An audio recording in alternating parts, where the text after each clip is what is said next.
elementary Schoolcraft, that Schoolcraft County is named after. And they arrived at Sault Ste. Marie, where there was just the natives and some fur traders, mostly French fur traders. And there was a John Johnston, who was an Irishman, and he was also a fur trader, and he was married to a Native American woman. He was kind of the head white man at the Sioux at that point. He was not at the Sioux, though, when they arrived. I believe he had gone to Ireland, back home in Ireland to visit, but his wife and his wife's family, his children, were there at the Sioux. So Cass arrived and had a meeting with the Native American leaders, one of whom was Shingle Lawson, and the other one, let me go back to that chart.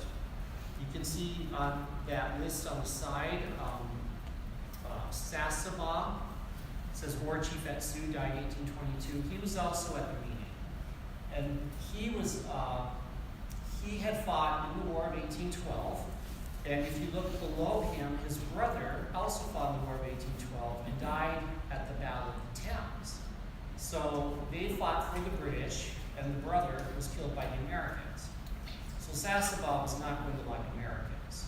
And he was especially not happy that Cass showed up in the Sioux, met with the Native Americans, and told them, "We own your land." And they said, "No, you don't." And he said, "Well, there are these trees that were signed, and so we own your land." And they're like, "We know nothing about these trees." They were very upset. They tried to bargain with the Native Americans, and Sasaba came to the meeting wearing his British uniform from the War of 1812, which Bob remembers seeing this. This was his first memory. And Sasaba got really mad and stormed out of the meeting, went out to his wigwam, went inside, got out his British flag, and hung it up. And Cass saw this and took it as like an act of aggression against the Americans and stomped over to the wigwam and ripped it off and explained that if you do that again, I will stomp on you. You know, I will like grind your neck into the ground. And so the Native Americans and the British were at the point, or the Americans are at the point where they thought there was going to be like a big fight. And all of the Native American women and children got in their canoes and headed down the St. Mary's River to safety. And Mr. Johnston's wife, Jane, his daughter was Jane, I forget the wife's name, but she went and she talked to the rest of the Native Americans, because her father was also a chief, but he had been a chief in Wisconsin. But she went, she talked to the rest of the Native Americans and said, "Look, we can kill these Americans, there aren't that many of them, but if we kill them, more will come, and they will kill us. So we need to make peace with them." And so the natives met again with Cass and conceded that, yes, they would deal with him, and they made a new agreement to cede the land of the Sioux over to the United States, with the exception that he was not allowed to build a fort at the Sioux. And what did he do the next year? He started building Fort Greene at the Sioux. And so this is Chief Kabagum's earliest memory, which was basically an act of aggression by Americans against his people. So I think that's an important point to remember, considering how the rest of his life is going to go. So this is a map of the UP as it was ceded to the Native Americans. So you can see in 1820, that little area there around Sault Ste. Marie was ceded. And then in 1836, there was the Washington Treaty, which ceded everything east of the Escanaba River over to the United States. And there's also the Cedar Point Treaty at that point. And just think about that date, 1836, because what happened the next year? Michigan became a state. And then look at that last treaty, 1842. All that west half of the UP did not even belong to the state of Michigan when Michigan became a state. And yet they claimed it all as part of the state of Michigan before they technically got it from the Native Americans. And so on to the rest of Kabagum's life. This is a map that just shows you all the places that Kabagum lived. And so to back up a little bit, before that event in 1820, which was his first memory, so I think he was probably born in 1816, 1817. You're usually about maybe 3, 4 years old when you have your first memory. I mean, there's things I can remember with football when I was 3. So I think he was born about 1816, 1817, which means if he died in 1902, he was probably 85, 86 years old. So he actually. But he was originally born at Grand Island. His father was a minor chief there at Grand Island, either at Grand Island or right across the bay where Nudisting is today. We're not 100% sure, but there was some Native American settlements there. Then what happened, if you go back here to this family tree again, so you can see his dad is number 8 on the tree. He was married to Charlotte Sayre. And Charlotte, we don't know much about her or about her family, but the last name Sayre is apparently Scottish, and she had Scottish blood in her. There were Scottish traders at the Sioux in Ontario at the time. And so a lot of the newspapers later would refer to Kabagam as like the last pure Indian, or the last Indian of unblemished blood, or something like that. It's not even true. He was part Scottish, actually. So they were already blending with the Europeans at that point. So Charlotte and Kabagam's father had a few children, as you can see there. And then Shawano, who was his father's cousin, came hunting at the Grand Island area, and apparently Charlotte and Shawano fell in love, and she told Kabagam's dad, "I'm done with you, I'm going off with him," and she went to live at the Sioux with him and brought the kids with her. And apparently that wasn't so uncommon. Native Americans, they didn't have all the technical divorce law, legal system that we have today, or even that the Americans would have at that time. They were allowed to just simply divorce their spouses, and women could divorce their husbands by just simply, saying, "I won't be with you anymore," and going off. So I don't know. I think it's probably a better way to do it than the way the Victorians at this point would have done it in America. But so as a result, Kabagam grew up in the Sioux. That's why he was there when he was 3 or 4 years old, when Cass came and met with the Native Americans. So back to this chart. I also mentioned one of his uncles was the chief at Tequamanon, and so he did go and live at Tequamanon at some point. We don't really know how many years. He gave a number, but since he claimed he was 50, and when we met Peter White, he was probably like 32, 33 years old. All the time frames that he gives us are kind of exaggerated, and that's pretty typical of Native Americans. They didn't really keep accurate track of their ages or passing of time, and so a lot of them actually did claim to be over 100 years old when they died. And so there's a lot of fuzziness about his early years. Now, at one point, there was another chief at the Sioux who decided, Chief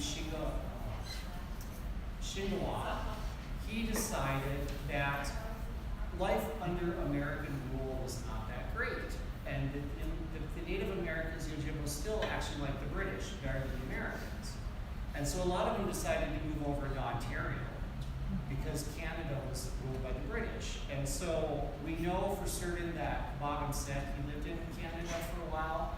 I found records that his actual biological father lived in Canada, and then his uncle Kageash, who was the chief at Tequamanon, he went over to Canada, and so they had a settlement in Garden River, Ontario, and he lived there for several years. And one blank in his life is that time that he spent in Ontario. And I was going to go to Ontario and try to find some information, but unfortunately the pandemic happened before I was able to go. So it's possible there's still some information out there about his time in Canada. There's a really interesting book called The Legacy of Shinwa Kantz about his time in Canada and how he set up this community to kind of protect his people at that time. So that would have been like the 1830s, early 1840s. Now, for whatever reason, Toboggan decided not to stay in Canada. He came back to the Sioux, and because he came back to the Sioux, he met Robert Graverat, and Robert Graverat was part of the Marquette Iron Company that was being established to basically found the town of Marquette. And so Robert Graverat hired Toboggan to come and be here in Marquette before the rest of the white settlers arrived. So all of that was triggered as a result of the discovery of iron ore in 1844. So most of you probably know about Philo Everett came up here from Jackson, Michigan, looking for actually, he wasn't even really necessarily clear on what he was looking for. He seemed to have been looking for copper. He arrived at the Sioux. He met a Native American woman who told him there was copper in Marquette, what is now Marquette County, because the Native Americans really didn't see the difference between iron ore and copper. They just knew they were shining rocks. They called them the shining rocks. So Philo Everett came to Marquette County and wandered around trying to find copper. Didn't have a whole lot of luck. And then he met up with Chief Majigisic, who said, I know where these shining rocks are. And so over by Teal Lake, he showed him where the rocks were. Now, Chief Majigisic was very superstitious. The natives were generally superstitious about these iron ore or copper deposits, and believed that there were spirits guarding them, or they were themselves spirits, manitous, they called them. And so he wouldn't even go near the rocks. He just kind of like got close to the rocks once they go in that direction and would find them. And afterwards, he always regretted that he did that. He felt like he was cursed for showing the white men where the iron ore was. So this picture here is allegedly of Chief Majigisic. There are several pictures of him that claim to be him. The truth of the matter is I don't think any of them are actually him. This one we know was taken in a studio, I believe in Odin, and it was taken in the 1860s, and it's probably a year or two after he died.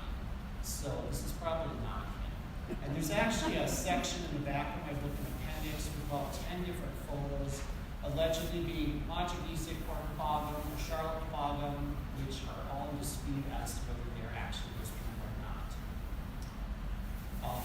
So I could go on about that, I won't, but basically I'll just say this. Every time a white person back around the early 1900s saw a picture of a Native American, they would say, oh, that's Chief Toboggan, that's Charlotte Toboggan, that's Majigisic, because those were the only three Native Americans' names they knew. And so these people's pictures got labeled with wrong information.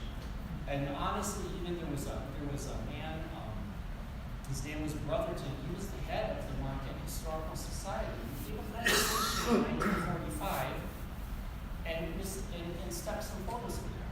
I'll show you what Charlotte Toboggan in a minute, but I think he just wanted to picture Charlotte Toboggan for his presentation, so he stuck a photo in there and said, this is Charlotte Toboggan. And for 75 years, everybody thought it was Charlotte Toboggan until I looked at it and thought, that cannot be Charlotte Toboggan because of a bunch of historical details about what we know the photo was taken. I'll tell you a little bit more about that in a minute. But anyway, there's probably no actual photo of Chief Majigisic. Also, I'll just point out here the spelling of his name.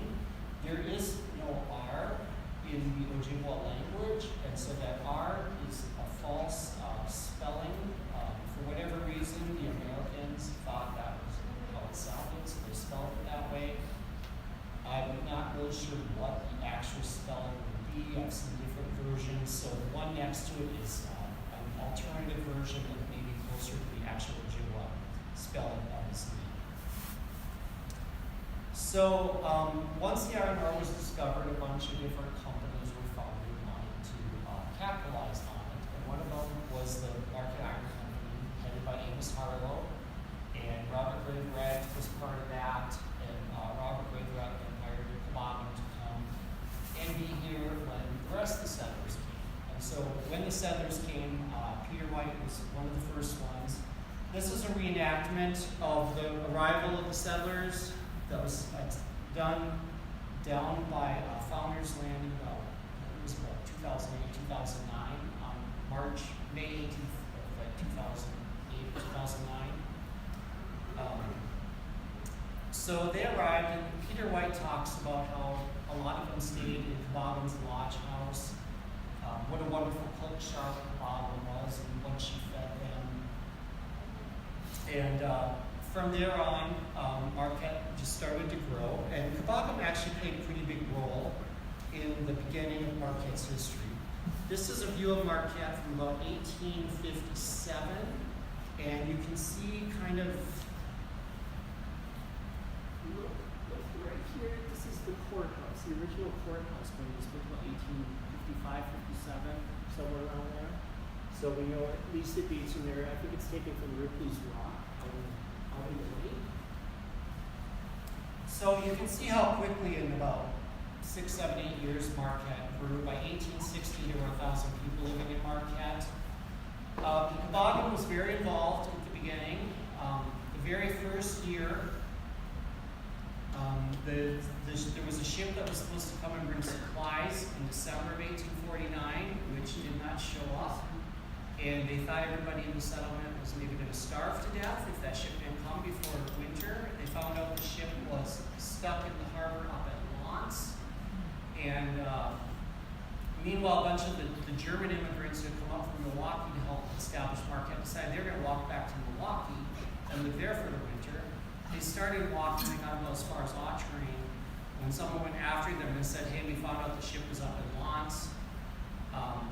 The Native Americans in Lance went out onto the ice and broke up the ice so the ship would sail out of the bay. And, it's like a Christmas miracle. On Christmas morning, the ship arrived in Marquette, covered with ice like a skating rink, but the city was safe. So that happened again the next year. Next winter again, the ship came in late and the Marquette almost didn't survive. But there's a quote I put in the very front of my book from the Mining Journal. It says it's from a Marquette citizen. It doesn't say who the citizen is. I think it's probably Peter White though, but it says, I will be forever grateful to Chief Cabogan for everything that he did for us in the early years. And he was credited with helping the settlers with hunting, teaching them how to hunt, or hunting himself. Chief Machibisic also did the same thing to help feed the settlement. Cabogan is said to have cut down the first tree for the first road that would go out to the mines in Negaunee. And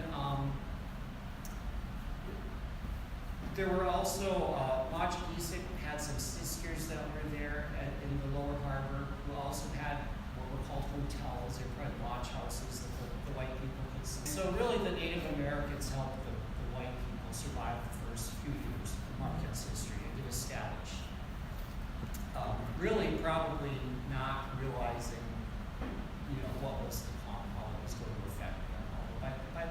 By this point, I think some of them had some idea of, how America was growing. And Americans, the Ojibwa say that the best period was before any white people came, then the next best period was when the French were here, then the third best was when the British were here, and the worst was when the Americans were here. Because the French and the British were mostly just interested in trade and fur. The Americans want the land. And so it was just kind of downhill from the Ojibwa from there. And so now that the iron ore was discovered and they had plank roads out to the mines, and they had mules and iron ore cars hauling the ore to the lake, but they wanted to build bigger ships so they could put more ore in the ships. So eventually they got about 1857 the first steam engine to bring the ore by railroad to the bay, and they built the first ore docks and pocket docks so that the ore could be tipped into the ships. And of course they needed to get the ships farther south. So they built the Sulaks in 1855. And that's Charles Harvey, the town Harvey's named for, in the picture there. And this is just kind of a view of the land that they started to build the Sulaks over. among what they did was they carved up Native American burial grounds and just kind of threw the natives' bodies, their bones, out of the way and went right through their land. They tried to go up and they tried to buy up some of the property from the Native Americans that were living on that land, but if they didn't agree to sell, they were just kicked off the land anyway. So Quabbin, who's in Marquette helping the white people start this iron ore industry, his relatives back in the Sioux are suffering as a result of this. And so as Marquette grew, the Native Americans, they tried to kind of separate themselves from the white people. And I think, it was partly they felt out of step with the white people, partly they wanted to continue their own traditional lifestyle, partly they began to realize that they weren't really wanted around by the white people. So this picture here is of Quabbin's brother-in-law, Jacques Lepic's wigwam, and this wigwam was over at Lighthouse Point, where the lighthouse is. The Native Americans kind of moved over to that area, which had been just kind of on the outskirts of what was downtown Marquette, the main settlement of Marquette at that point. And there they kind of continued their traditional lifestyle. And if you look in the picture here, this is Quabbin's brother-in-law, Jacques Lepic, I believe. And this is Quabbin right here. Picture. And that picture became famous. It was featured in magazines and all over that, circulated all over the United States. And I'm just going to talk a little bit about a couple of Quabbin's relatives, because they're actually really as interesting as he is. So this is his brother-in-law, Jacques Lepic. His real name was Francis Nolan. Jacques Lepic is a French, kind of a nickname that he was given, being the Jack of Spades, and then Americans kind of Americanized it to Jack Lepic. He was married to Charlotte Quabbin, Quabbin's wife, Charlotte Quabbin's sister, half-sister technically. He was Native American, but not actually Ojibwa, although he wasn't Ojibwa until much later in life, when his mother told him the truth about his family, and then he decided in his last years to leave Marquette and go live with his own tribe. But he was a feature of Marquette for many years. He traveled a great deal. At one point, he was hired by another group of Native Americans to go with them to, they were trying to raise money so they could go to Washington, D.C. to meet with the president and talk about getting their land, their reservations and their land saved. And so he traveled around with them all through the Midwest and down south, and they would perform these Native American dances for people and to raise money. And eventually they got to Washington, D.C. Then President Fillmore, this is just the 1850s, just before the Civil War, he greeted them. He had this huge dinner. He had, I think he gave them all like a silver dollar on their plates at the dinner, and he was very gracious to them. He called them my children, and he had Congress pass an act so that they could get enough money to travel back home, and he did nothing about their land for them. But Lepic, because Lepic could speak English, Lepic went a couple of times in this kind of a delegation to try to help his fellow Native Americans in Washington, D.C. He also at one point went blind. He was on a streetcar traveling from Marquette to Negaunee, and a cinder of some sort flew and hit him in the eye, and he went blind. And there's a book, Ojibwa Narratives, with a lot of his stories, and Quabbin and Charlotte Quabbin's stories, and he discusses how he went through this healing ceremony where he heard these spirits talking, and how eventually the spirits helped to regain his eyesight. And so there's a lot of Native American sort of spirituality in some of his stories. Another one is that he was a pretty sober person, but once a year he would go on a bender and he would hire a carriage from the carriage works, and he would pick some young lady in Marquette, usually a white lady, and the white woman didn't seem to mind at all, and she would be like his woman for the day, and they'd ride around the carriage and drink, and just kind of celebrate life for a day. And then, the party ended, and she went home, and he went back home himself.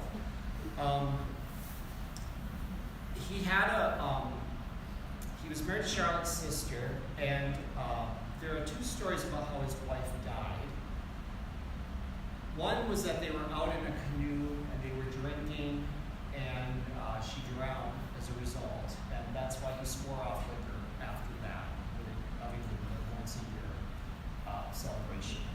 The other story that he told George Shiras III was that one time he bet his wife if she could swim across a lake, and she said that she could, and she ended up drowning in the lake.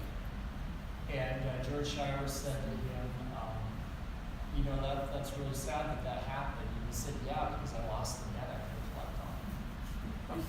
So, but what the truth is of how his wife died, we don't know. We just have stories of that.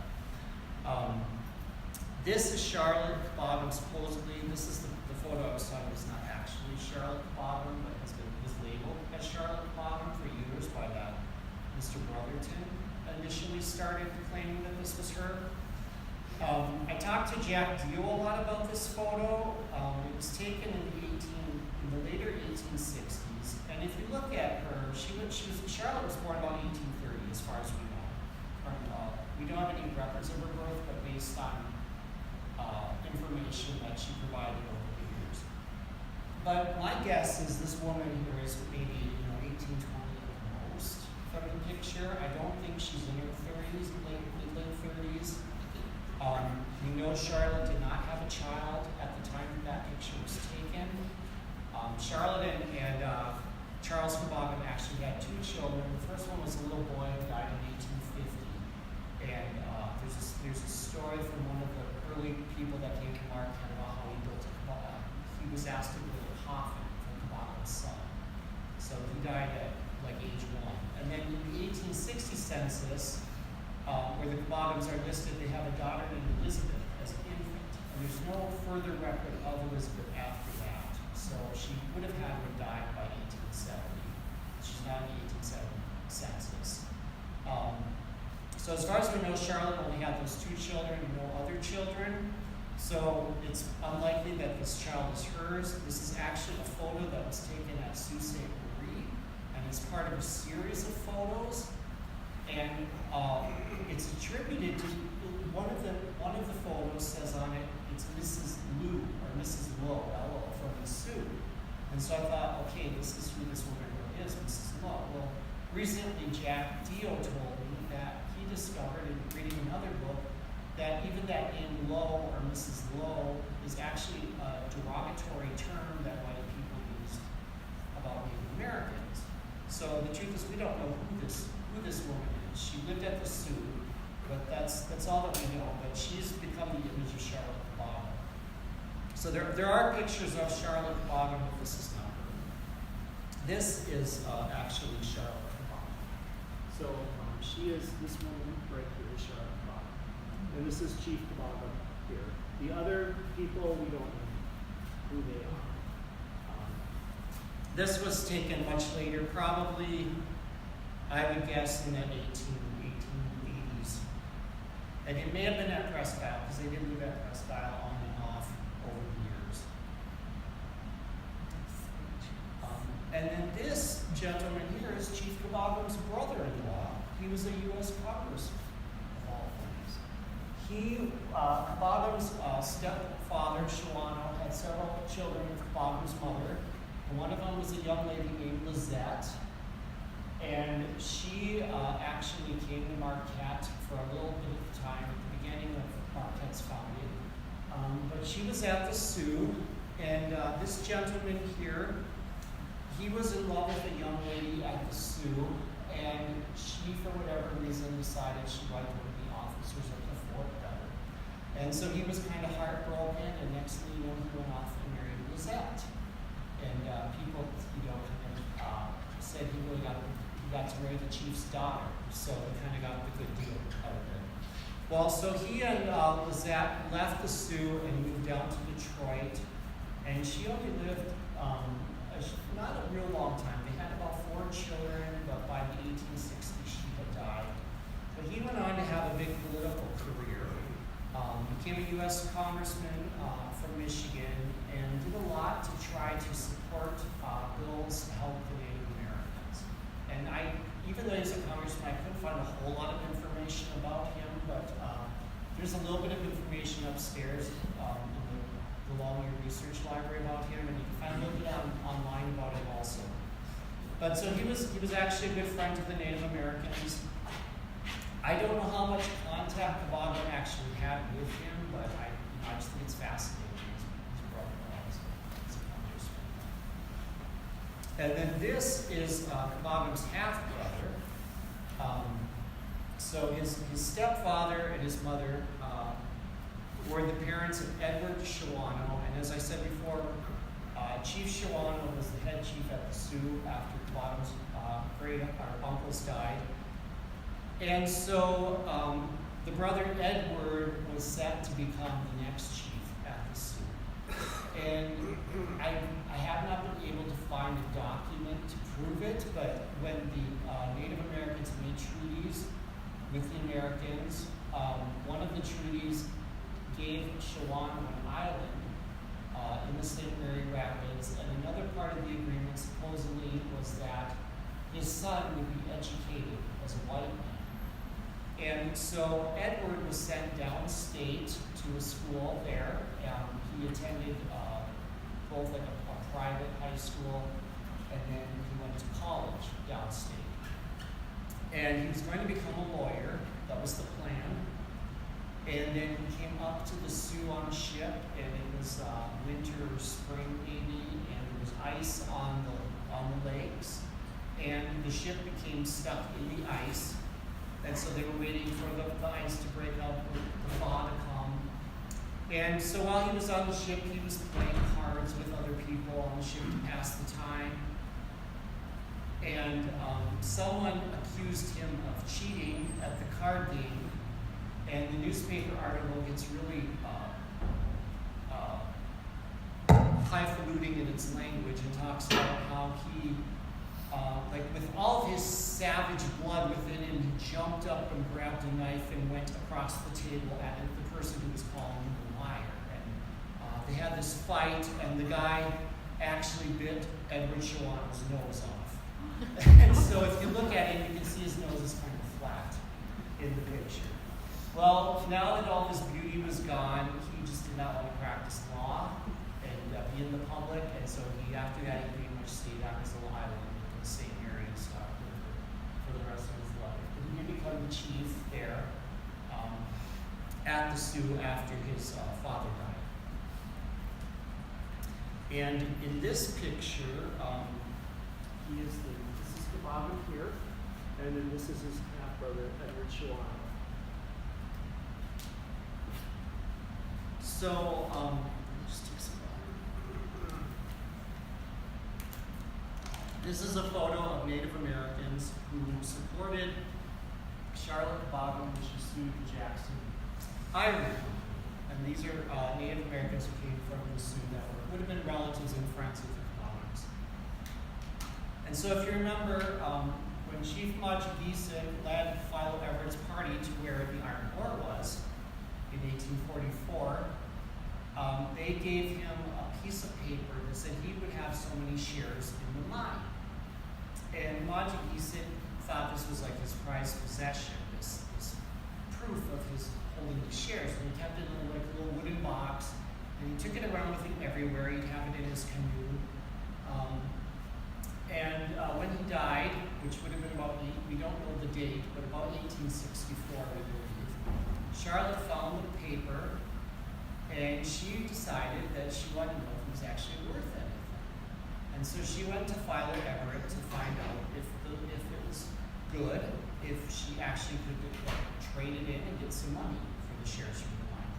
Well, the Jackson Iron Company had fallen on hard times, and it actually more or less been bought out by a new company, which was now the Jackson Iron Company, but was not technically the original company. And so Philo Everett wasn't really involved in the company anymore, but he told her that he would find out for her, we know Majid must have died by 1864 because Philo Everett took the piece of paper and took it with him when he went to Washington, D.C. because he was going to go to the inauguration of President Lincoln for his second term, which was in 1865.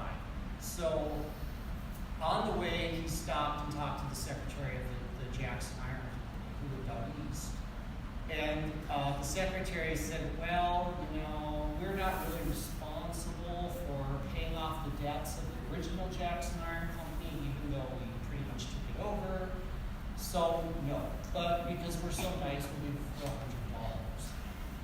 And so Philo Everett said, okay, and we went home to Charlotte and told her what the secretary had said, and she decided $100 wasn't good enough. Her father's shares, she knew had to be worth more than that, because even though the original company had gone out of business, the new company that had taken over the company had been very profitable in recent years. And I mean, the Civil War was going on, and they say that the Civil War was won by the Iron Ore that came out of Upper Michigan to make the cannons and all the other equipment needed to fight the war. So, and then the iron ore industry just kept moving through the 1860s, 70s, 80s.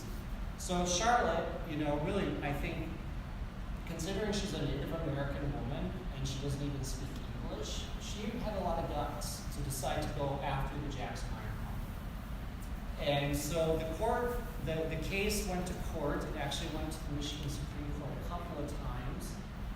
And they tried to argue that she wasn't even Majid-Bisic's legal heir because Majid-Bisic had multiple wives, and polygamy was not, it basically made her a bastard, more or less is what they were saying. Well, eventually the court decided that Native Americans could not be judged by the same laws that white people live by, or the same customs that white people live by. And Majid-Bisic did have multiple wives, but he never had two wives at the same time. He would basically put away one wife and then have a new wife, kind of like Bogham's mother had done with the first husband and the second husband. So finally, in the end, the court sided with Charlotte, and she did get awarded a settlement. It ended up, it was three trials before it was all decided. And another part of the problem was she had a half-sister, and so the court said that the half-sister should get something. The half-sister was dead, but the half-sister had children. One of the children was dead, but that child had a child.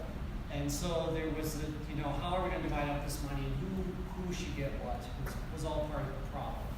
But in the end, the court decided in the families, in the Native American families' favor. Whether or not Charlotte ever got the money, nobody knows. I have not been able to find a document. It's been a mystery for years and years. People have been trying to sort it out. I do know that there was a document where Charlotte's great niece, Mary, who Charlotte was basically taking care of, she went to court later and had the lawyer, Mr. Clark, who was Charlotte's son-in-law, Mr. Clark appointed as Mary's guardian in case Charlotte should die. Because by that point, Charlotte was going to be like 60 years old, and she was concerned she was going to live to see Mary grow up. And there was a dollar amount of a few $100s that was Mary's money that he would be guardian to. So I think the family did actually get the money. And what happened to it, how they got it, technically, I don't know. My guess is that they were awarded the money.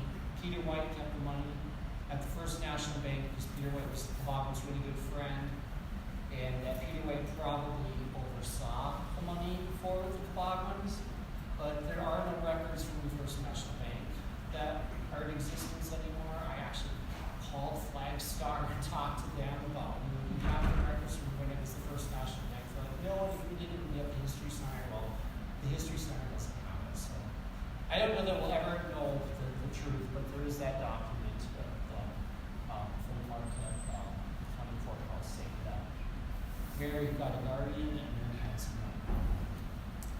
So the Boghams were very, they moved around a lot. I can't see the clock, so I don't want to talk too long. I'm going to do my time. It's almost 2 o'clock. All right. The Cabagans moved around a lot. They lived in different places at Lighthouse Point. They lived at Presque Isle. They lived out in Green Garden. They probably lived out in Chocolate, like where Cabagan Road and Cabagan Lake are. Towards the end of their lives in the 1880s, they had this house built at Presque Isle. And what happened was Cabagan knew Alfred Kidder, who was one of the mining big shots in Marquette, lived in a big house across the street from Peter White on Ridge Street. And Cabagan met Alfred Kidder downtown one day, and according to the newspaper anyway, what Alfred Kidder said, he was like practically in tears about how he didn't understand why the Jackson Iron Company just couldn't give them the money that was owed to them, and his house at Green Garden had just burnt down, and so Alfred Kidder felt bad for him and decided that he was going to help raise money to build a house for the Cabagans out at Presque Isle Park. And so he went to Peter White and a few other people at Marquette, and they raised these funds, and Peter White said, I don't remember the exact number, like, I'll give you $100, and then if there isn't enough at the end, I will make up the difference when we don't collect. So they raised the money to build this house at Presque Isle Park, and I don't really know what this is a photo of, but my guess was it was just taken when the house, possibly when the house was erected. Anybody in Marquette wanted to come and be part of it? Give Chief Cabagan a house, did. And this is Cabagan right here. I do not think Charlotte Cabagan is in the picture anywhere. I'm not sure why. And I'm not even sure Peter White is in the picture, but obviously all these people wanted to come and see Chief Cabagan. And so they lived there from 1886 until the end of their lives, until he died in 1902. Charlotte would die in 1904, but she went to live with her nephew after that. And from this point on, Cabagan becomes really a Marquette celebrity. I mean, everybody knew him before, but now he was getting old, and by this point, you've had the massacre at Wounded Knee, and pretty much all the Indian wars are over with. We've killed them all off now. They're not a threat anymore, so let's celebrate them. And that's what happens with Cabagan. He becomes like this relic of American history's past, and they decide to, he's the celebrity, he's the Native American celebrity. Everybody wants to go and visit him. Peter White, who I think loved to promote himself, also loved to promote Cabagan because being best friends with the last chief of the Chippewa was another feather in his cap. And so he would have, there's a newspaper article where he had all these pressmen come out to Presque Isle, and they had a picnic, and they talked to Cabagan. Cabagan was like pretty much blind at that point and could hardly say anything, but he came to this party. At one point, Peter White was the head of the Michigan Bakers Association and had the annual meeting in Marquette. And at the meeting, they had a dinner, and he had napkins with Chief Cabagan's picture on them. And so Peter White just really celebrated Cabagan and played up this whole connection to him, and took care of him. Would bring him newspapers and different things. So they were very good friends, and Peter White was one of the few white people Cabagan could actually talk to, just because Peter White talked to him. Towards the end of his life, once he was out at Presque Isle, and all these people came to visit him, Cabagan learned to speak a little bit of broken English, but never to the point where he could really carry on a whole conversation. And then what I think is something phenomenal happened. This is the Kidder family, so this man in the suit is Alfred Kidder that helped with the house build. And then in the other photo, these are his sons. And this one here is Homer Kidder. And this is his little brother Alfred. I think he's it's Howard. But so Homer Kidder was 18 years old and went off to Harvard University and was ill. He looks like a big strapping healthy boy, but he was ill, and so he came home for the summer and took a year off. And his father had always been interested in Native American history and had a bunch of books about the Native Americans. And of course, he grew up in Marquette, so he knew some of the Native Americans. And he decided it would be a really cool project to write down oral stories of the Native Americans. And so he asked Jacques Lepic to tell him some stories. And Jacques Lepic said, well, I could do that, but you know what? Charles Kebab and Charlotte Kebab have a lot of really great stories, and we should include them. And so Homer Kidder went out to Presque Isle through Jacques Lepic, and they started recording all these narratives. And I mean, this is a kid who's 19 years old, and he actually wants to take on this big project, which I just think is amazing. And it was very laborious. I mean, he didn't have a laptop, he didn't have anything to record his stories on, he had to write them all by hand. Charles Kebab couldn't speak English, so Kebab would tell all the stories, Lepic would translate the stories, and then Homer Kidder would write the stories down. So it was quite a project.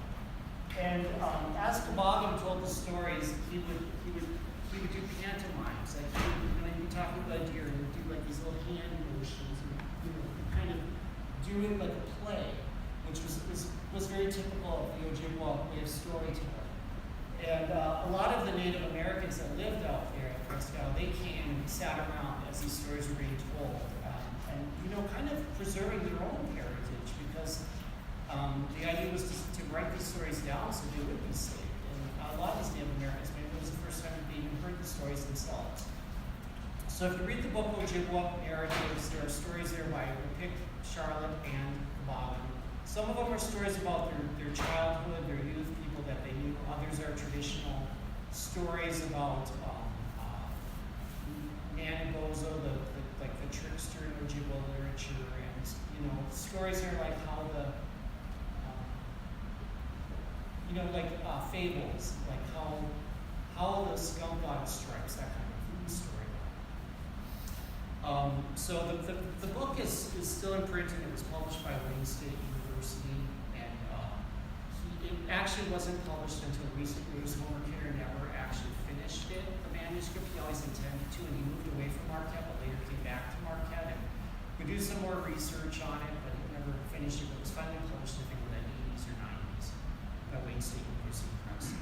And his brother, Alfred Kidder, was also very interested in Native Americans and went out to the Southwest. It was like one of the first real American anthropologists. He's famous in American anthropology.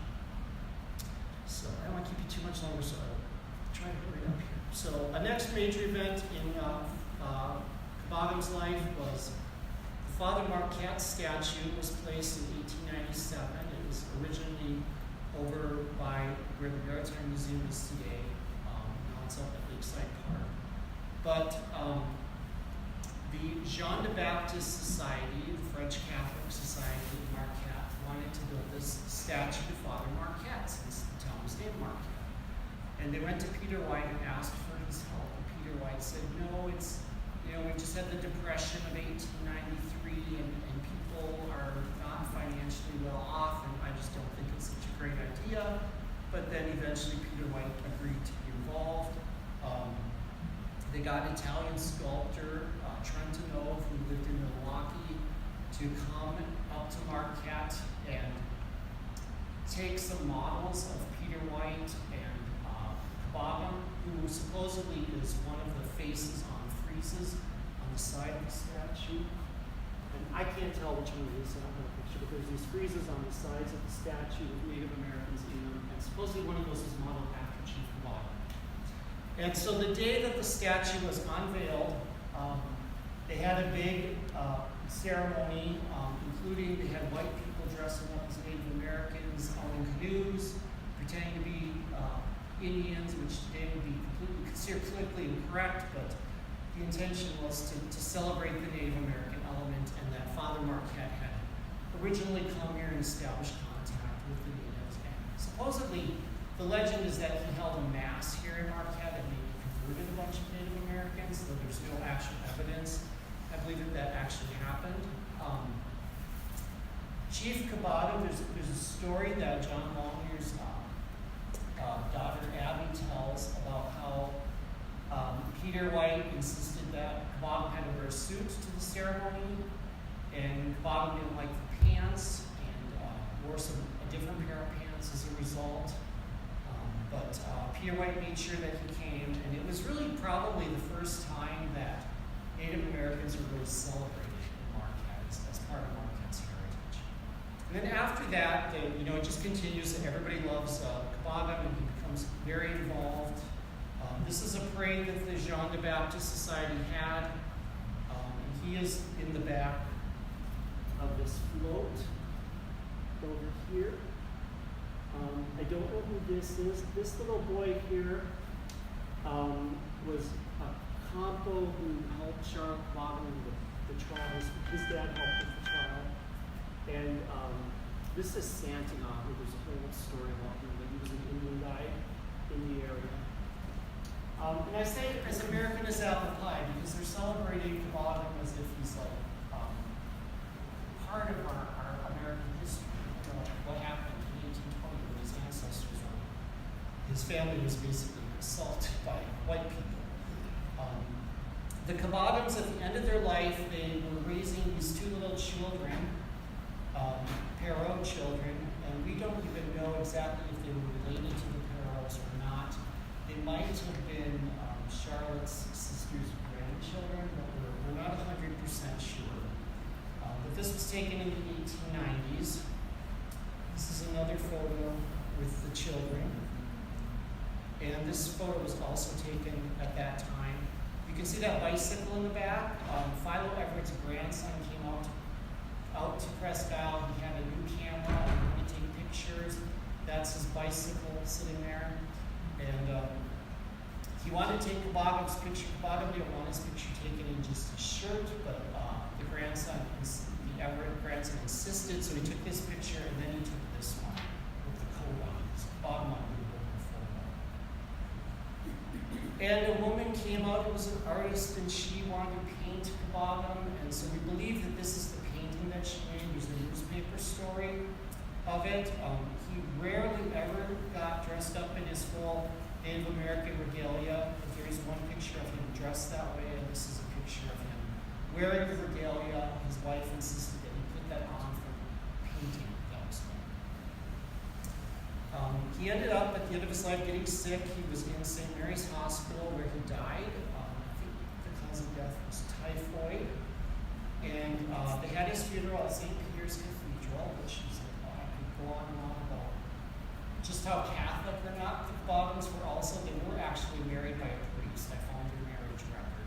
They were married by a priest at the Sioux. That was one of Charlotte's big points during the trial. She herself was legally married in the white person way, even if her father wasn't. But whether or not they actually went to church, I don't think they probably did. But they did have their funeral at St. Peter's Cathedral. I suspect Peter White had something to do with arranging that was the case.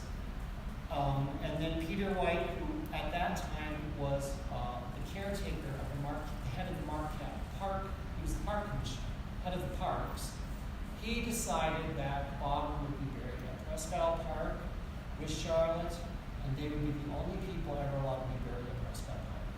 And of course, Peter White not only was the park commissioner, he had bought Presque Isle and given it to the city as a gift as a park, so I mean, who's going to argue with Peter White about that? So they had the funeral at St. Peter's. They put his casket on a streetcar and took it out to Presque Isle, and there they buried him.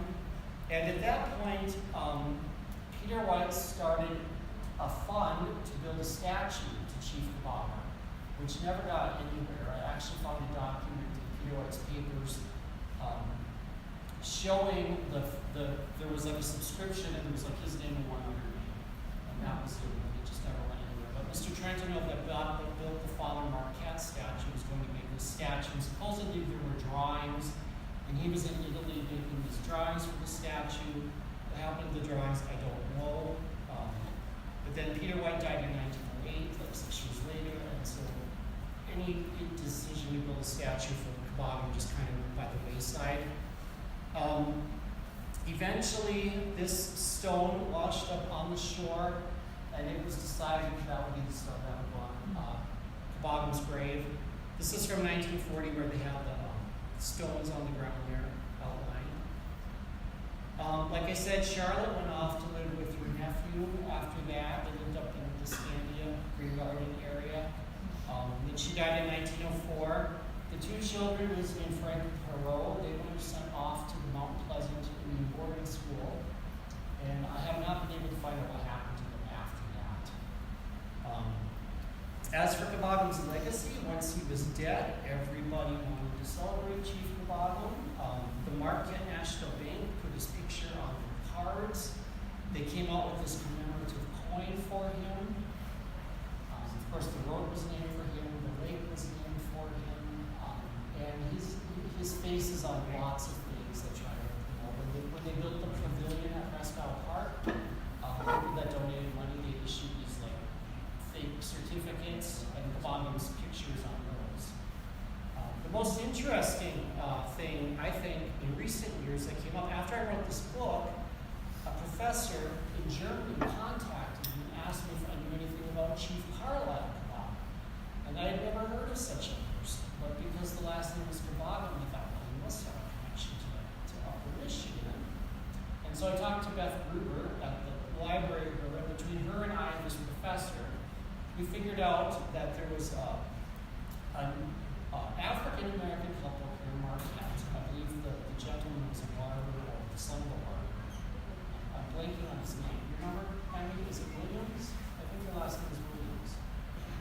Okay, well, anyway, they were an African-American couple, and they liked to sing, and they went off to Europe, and they sang in all of these music halls in Europe in like the 1910s under the name Chief Carlisle Cabogan and Princess Cabogan. Because they were African-American, so I think they thought, well, there's racism, so we are going to pretend we're African, we're not going to be African-American, we're going to pretend we're Native American, and then we'll be more exotic. And so they performed in like London and Berlin. And there's even a record of them singing. And so they went around Europe until World War I started, and then they came back to Marquette. Just one of the ways Cabogan's legacy continues. Another one that a lot of you probably know is John Volker that wrote Anatomy of Murder, also wrote the book Laughing Whitefish, which is kind of loosely based on the Charlotte Cabogan trial. He played fast and loose with a lot of the facts and the history and the people themselves, but it is, it is a well-known book. So I will stop there, and if anybody has questions, I'll be happy to answer them. Yes? The name Cabogan, does that have an English translation? I asked a lot of Native Americans who speak Ojibwa, and they do not seem to have any idea what it stands for. Someone told me that the Gom part of the name might be relate, like Gichiguni. The only place I found a translation said it meant undulating. And it was not his actual name either. It was a nickname that his mother gave him. So why she called him that, I don't know. But there are a couple records. There is a record with his actual name in it, because he probably went to Detroit and signed one of the treaties that was made in the 1850s, and his actual name is on there. I'm blanking on what his actual name is now. His actual name meant noonday.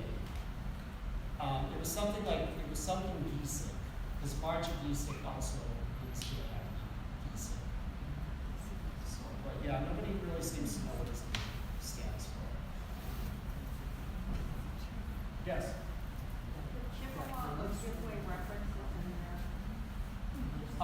Yeah, excellent question. So the actual word is Anishinaabe. That's what they call themselves, the natives. They call it stands for the people. Ojibwa is a French word, the French's version of that, and then the British corrupted that into Chippewa. So it's all the same Ojibwa, Chippewa, Anishinaabe. It's all the same group of people. Technically, politically correct, we should call them Anishinaabe, though Ojibwa or Ojibwe is used use what? Chippewa is really technically not correct, but they're not considered as politically correct now. But it's on the sign, so that's. So would all natives be Anishinaabe? But then you Not all tribes? natives, just the Ojibwa or Anishinaabe group. Okay. Not, I mean, you have the Sioux and all these other groups. There's the Ottawa, Potawatomi, and the Ojibwa are all very closely related. And the story is that they came from out east, and when they got to Michigan, they kind of separated, and the Ojibwa went north up to the Sioux and through the UP, whereas the Ottawa kind of stayed in northern Michigan and Potawatomi kind of around Lake Michigan to Wisconsin. So they're all closely related to each other, but they're all separate people, and they're more separated, from other Native American groups. Any other questions? Yes. If anybody is interested in discussing your book, where might they have an opportunity to do that? Yeah, the History Center here has a history book club, and Bottom is going to be the book discussed on April 16th. So if you want to do a book discussion, feel free to do that. There's a lot more details of the book than I can get into here in my talk. And just one last thing I'll say, since this is tied into the NEA presentations, and Roz Chast's memoir, we talk about something more pleasant, is about how she took care, or about communicating with her elderly parents, and how she took care of them at the end of their lives.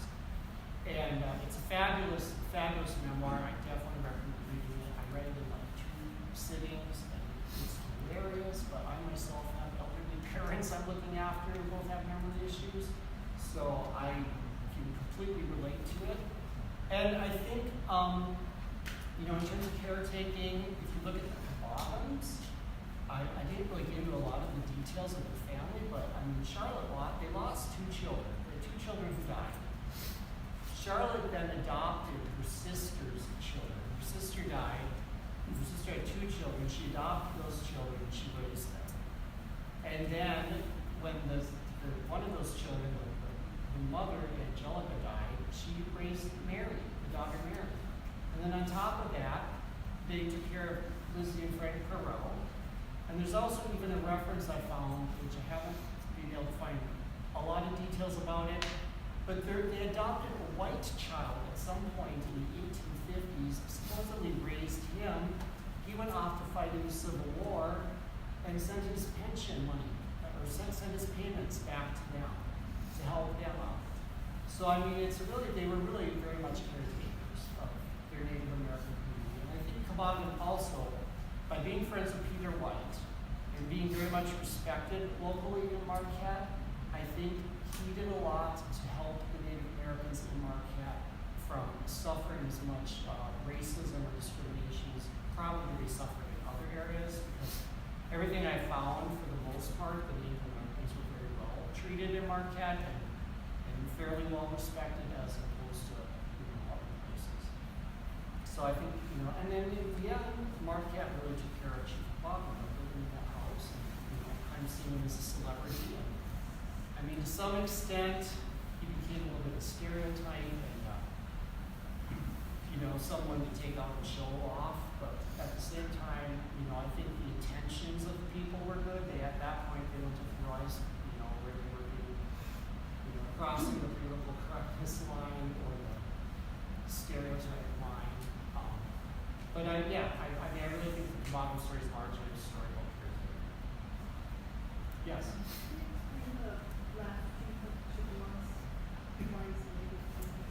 Well, that's another one of those Americanization things. It's just kind of a there's this romantic myth of the vanishing Native American. And so if you found the last chief of the Chippewa, it's like he's the last one, there's none after that. The Native Americans were actually living on Presque Isle when he died.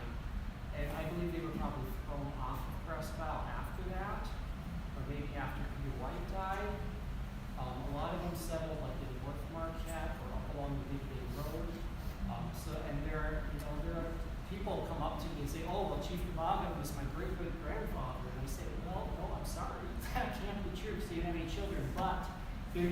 like his cousin's great-great-grandchildren. So, the Madash family is well known in Marquette. The Madashes were Chief Maji Isak's brother was Chief Madash. So there are a lot of Native Americans still in the Marquette community. There are people with mixed blood. But also by that point, the Native Americans were trying to be assimilated into America. The Americans were trying to break up Native American families and taking their children away from them, sending them off to boarding schools, all kinds of horrific things. It wasn't until much later with the passing acts and I mean, sure they were put on reservations, but they didn't count for rights. They weren't treated well through most of the 20th century. So probably the later decades when things started to change. And they have tribal sovereignty, but and I'm no expert on this, but in more recent years they have probably more power than they did in the 19th centuries. And they have they have elected tribal councils and such now. It's never had chiefs for what I understand. But Martin Leinhardt is going to give a presentation in a minute about Native Americans here in the Union. So if you're interested, you can come to that. It's like the 26th or something. I think it's the 26th or 27th. I think it's that Saturday. Yeah. You're in this building? Yes. Yep. Right. Well, thank you, Leonard.